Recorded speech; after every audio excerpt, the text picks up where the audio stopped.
경찰서에서 만난 이 남성에게서 우리는 수상한 아르바이트에 대한 이야기를 들을 수 있었습니다. 당일로 돈을 준다는 거에 가장 큰 메리트가 사실 있고요. 액수도 이제 거기 써 있던 게 10만 원 플러스 마이너스 알파 이렇게 써 있었기 때문에 돈도 적은 편이 아니었고. 검거 당시 이 남성에게서 압수한 물품들입니다. 대체 무슨 일을 하고 있었던 것일까요? 돈 뽑고 그 뽑은 돈을 이제 그 걔네들이 지정하는 계좌가 있어요. 그 계좌로 입금만 해주면 돼요. 근데 예, 하루에 50만 원을 받는 거니까. 왜요? 출금한 돈을 송금해 주기만 하면 되는 아르바이트, 바로 보이스피싱 중간 인출책이었습니다. 사기를 당한 피해자들이 대포 통장으로 돈을 보내면 체크카드로 출금한 후 중국 총책에게 송금을 합니다. 여기서 이 인출책이 문제의 아르바이트였던 것입니다. 가장 검거될 확률이 높아서 그렇죠. 대학생들도 일부 있었고요. 하루 일당으로 뭐 10만 원 이상이라든가 고액 수당을 지불을 해준다. 이런 광고를 보고 시작을 했더라고요. 대부분이. 아르바이트 소개 사이트에 올라온 구인 정보. 사실은 보이스피싱 인출책 모집을 위한 위장글이었습니다. 평범한 젊은이들의 고수익이란 덫에 걸려 쉽게 범죄에 빠지게 되는 것인데요. 저 같은 케이스는 수백 명이 막 징역을 사는 친구들도 있다고 하더라고요. 거의 대부분이 젊은 사람들일 거예요. 사실은 단순 가담인 것 같지만 상대적으로 중대한 역할을 한 거거든요. 그렇기 때문에 검거된 피해자들은 대부분 구속영장이 발부되고 구속이 되거든요. 얼마 전 현금을 인출한 이 남성. 지금 잡으려고. 오늘. 제작진은 또 다른 보이스피싱 인출책 검거 현장을 동행 취재하기로 했습니다. 미리 입수한 정보에 따라 피의자가 있는 지역으로 향하는데요. 그냥 각자 플레이를 하자고요. 각자 은행 주변 은행 주변 다 탐문 수사하고 그 발견하면은 바로 서로 콜 주기로 하고요. 예. 검거할 피의자의 얼굴을 다시 한번 확인한 후 형사들이 움직이기 시작합니다. 피해자들이 송금한 돈을 인출하는 역할을 하기 때문에 그들의 활동지대는 주로 은행 주변. 형사들이 인근 은행들을 하나하나 들러가며 탐문 수색을 벌이는데요. 보통 인출생들이 은행에서 계속 상주할 수는 없고 은행 주변에 대기를 하고 있어야 돼요. 왜요? 바로 지급 정지를 해버리면 얘들이 못 뽑죠. 인출을 못 하잖아요. 그러니까 은행 주변에 계속 대기만 이제 은행 주변에 대기를 하는 거예요. 입금이 되는 순간 바로 뽑는 거예요. 뽑아야 되니까. 자, 그런데 이때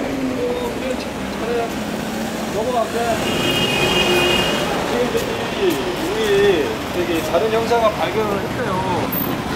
권 형사의 발걸음이 바빠집니다. 지금 바로 이 길 건너에 있는 은행에서 지금 용의자가 지금 확인이 됐다고 하거든요. 지금 실제 상황이죠? 그렇습니다. 근처 다른 은행에서 잠복을 하고 탐문 수색을 벌이던 박 형사. 바로 이 뒤쪽으로 지나가는 이 검은 옷의 남성이 검거하려는 보이스피싱 인출책입니다. 오, 그래요. 긴박한 상황이네요. 콜 기다리니까 인출하면 가자고, 인출하면. 은행 들어가고. 은행에 들어가기를 기다리고 있던 순간 피의자 갑자기 자리를 옮겨버립니다.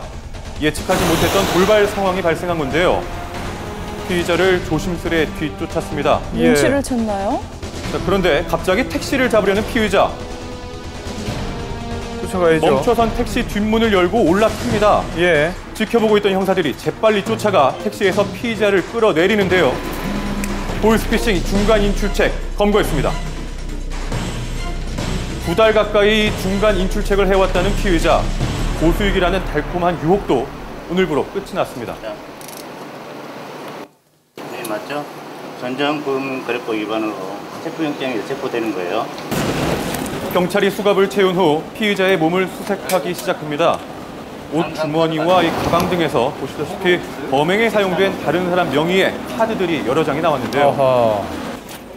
주요 증거품을 압수당한 피의자는 바로 연행이 됩니다.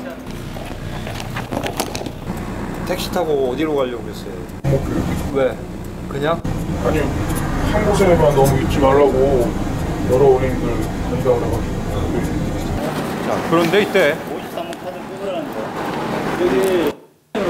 이게 뭐냐면 이제 얘들이 이제 얘는 지금 인출책이잖아요. 인출하라고 지시가 온 거를 이제 제가 이거를 인출해서 나중에 피해자한테 돌려줘야 돼요.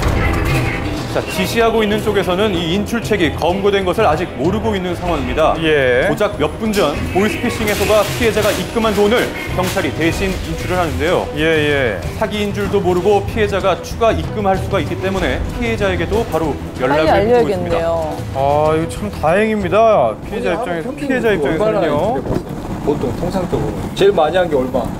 정확하게 기억 안 나는데 4천만 원?